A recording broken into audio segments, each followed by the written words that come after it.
सारी दिल्ली की सांसें जो हैं वो चोक हो चुकी हैं। पूरी दिल्ली प्रदूषण के लपेटे में है और सिर्फ दिल्ली एनसीआर का ये हाल नहीं है। वैसे तो उत्तर भारत के बहुत सारे राज्य ऐसे हैं जहां पर पॉल्यूशन का स्तर जो है काफ़ी ज़्यादा है, लेकिन दिल्ली एनसीआर ही एकमात्र वैसी जगह दिख रही है जहां पर लोगों को सांस लेने में मुश्किल आ रही है। इस पॉल्यूशन का सल्यूशन है क्या, ये ढूंढने की कोशिश आज इंडिया टीवी करेगा। अपने इस मंच पर इंडिया टीवी उन तमाम मेहमानों से बातचीत करेगा जो जिनकी जवाबदेही है दिल्ली के लोगों के लिए, दिल्ली की आम जनता के लिए।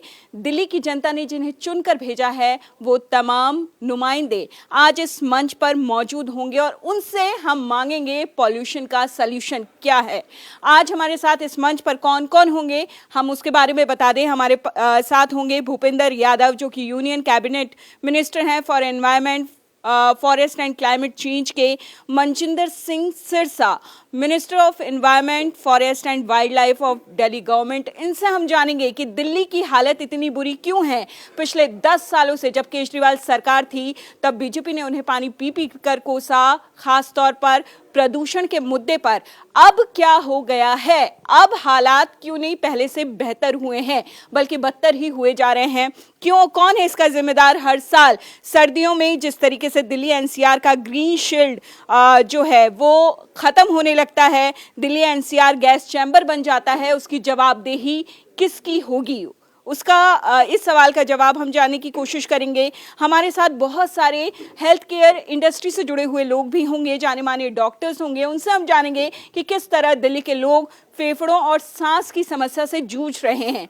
सबसे ज़्यादा इस तरह की शिकायतें किस आयु वर्ग के लोगों में आ रही हैं, क्या वो बच्चे हैं, बुजुर्ग हैं या अब युवा भी इसके शिकार होने लगे हैं। उनसे भी हम इस सवाल का जवाब जानने की कोशिश करेंगे। हमारे साथ प्रोफेसर भोलाराम गुर्जर जो होंगे वो NITTR चंडीगढ़ से हैं डायरेक्टर।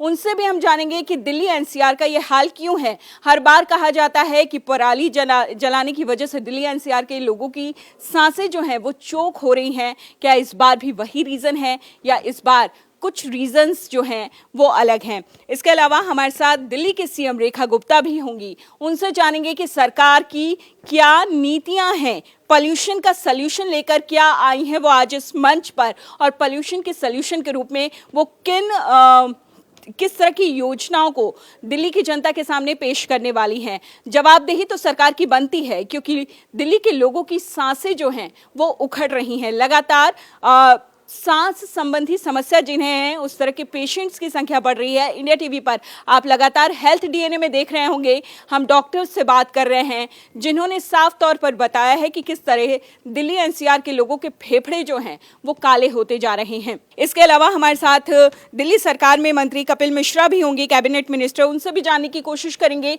कि दिल्ली एनसीआर के लोगों के लिए उनके पास पॉलिसी क्या है कि पॉल्यूशन का सल्यूशन मिल सके। डॉक्टर रणदीप गुलेरिया होंगे, फॉर्मर डायरेक्टर एम्स। उनसे भी जानेंगे कि हमें क्या करना चाहिए, जो दिल्ली वासी हैं उन्हें इस सिचुएशन में कैसे रहना चाहिए, क्या करना चाहिए।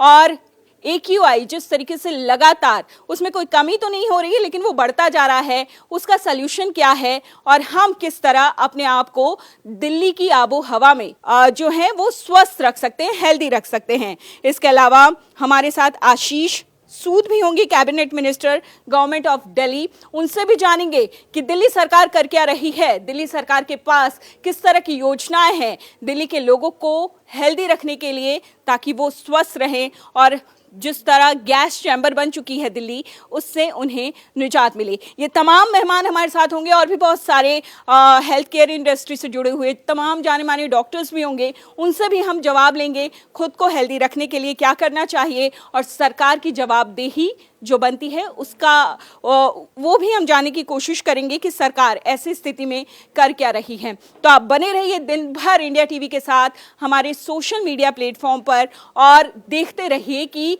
क्या कह रही है सरकार, सरकार के नुमाइंदे क्या कह रहे हैं। और आपके लिए ये भी जानना बहुत ज़रूरी है तमाम एक्सपर्ट से कि खुद को स्वस्थ रखने के लिए दिल्ली के इस जहरीली आबो हवा में हमें क्या करना चाहिए।